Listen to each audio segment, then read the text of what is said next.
Fun Facts presents the 1969 Plymouth Cuda 440. It's a classic muscle car. It's the second generation. We're talking the second generation starting 1967, production run through 1969. And we're talking about the 1969 Plymouth Cuda 440. I'm excited. I hope you're excited. So let's get started now. The introduction of the Cuda option package was built around the former Formula S package, was the first sign that Plymouth was getting serious about building a high-performance car that looked good to boot. On the outside, the Cuda 340 package distinguished itself with a blackened-out grille, dual exhaust, heavy-duty brakes, a refined sports suspension, and 14-inch tires. True to the numerical portion of its name, it could be added to the cars with the 340 CID V8 as well as to the cars with the 383 CID V8 engine. Engine options available for the Barracuda remain the same as they had been previous years, with the standard engine being 145 horsepower, 225 CID slant 6 cylinder. From there, Barracuda buyers could upgrade to the 230 horsepower 318 CID V8 that was introduced the previous year for the additional $106.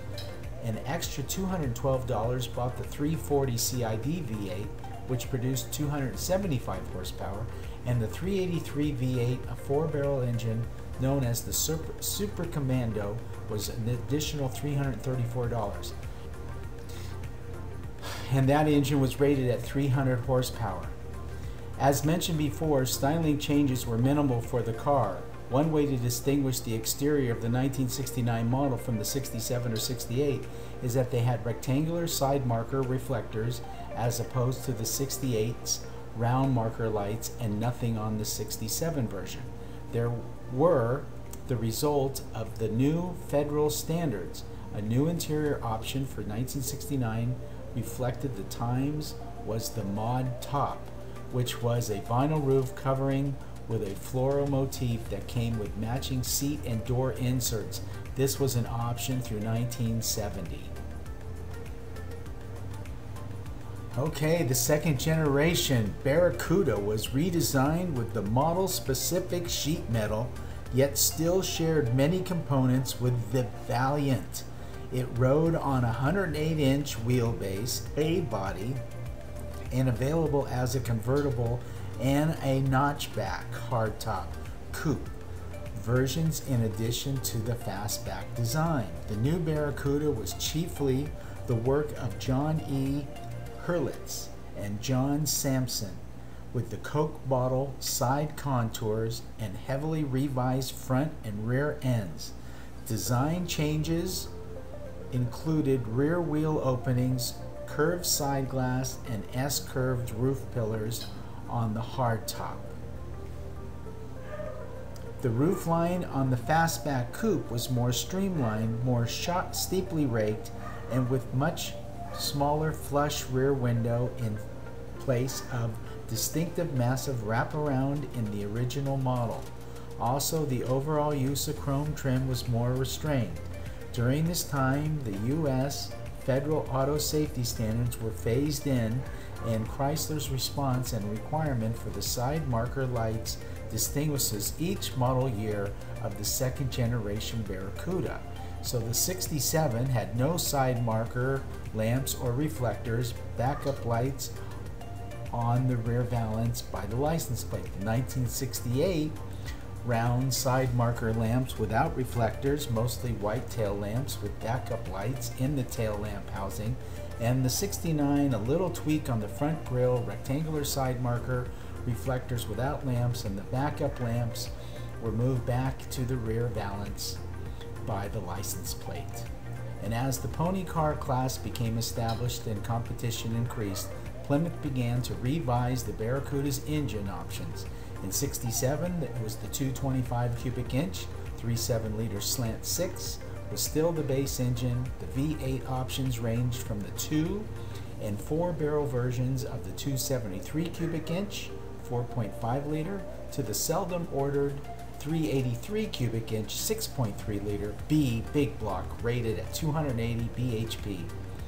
The latter available only with the Formula S package. So in 68, the 273 was replaced by the 318 cubic inch 5.2 liter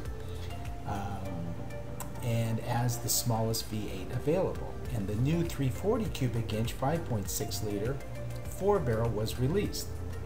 The 383 Super Commando engine was an upgraded with the intake manifold, camshaft, cylinder heads, and from the Roadrunner and Super B. The more restrictive exhaust manifolds specific to the A-body cars limited to its output to 300 bhp.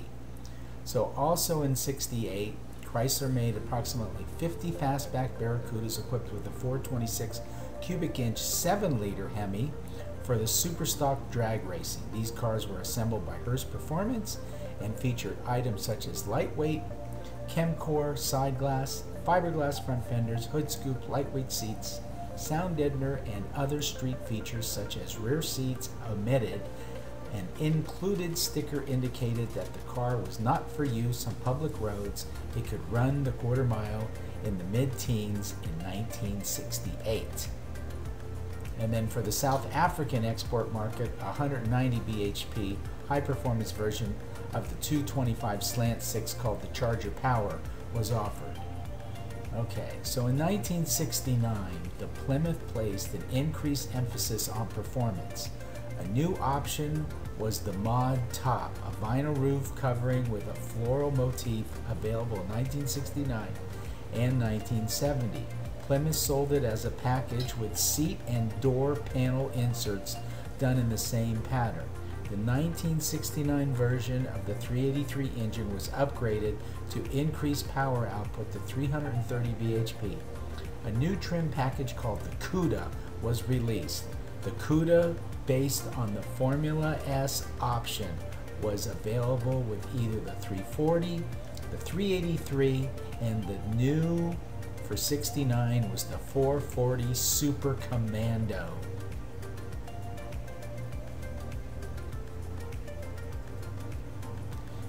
The 1969 Plymouth Cuda Fastback 440, model until September 1969 for the North America car specifications and performance data review.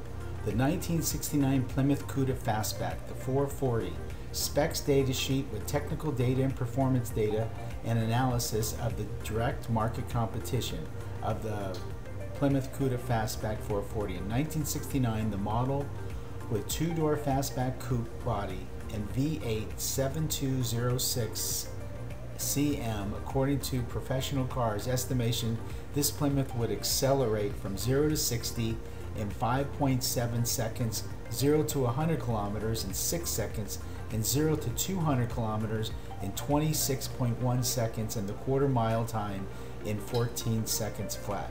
This car is 4,897 millimeters or 192.8 inches long.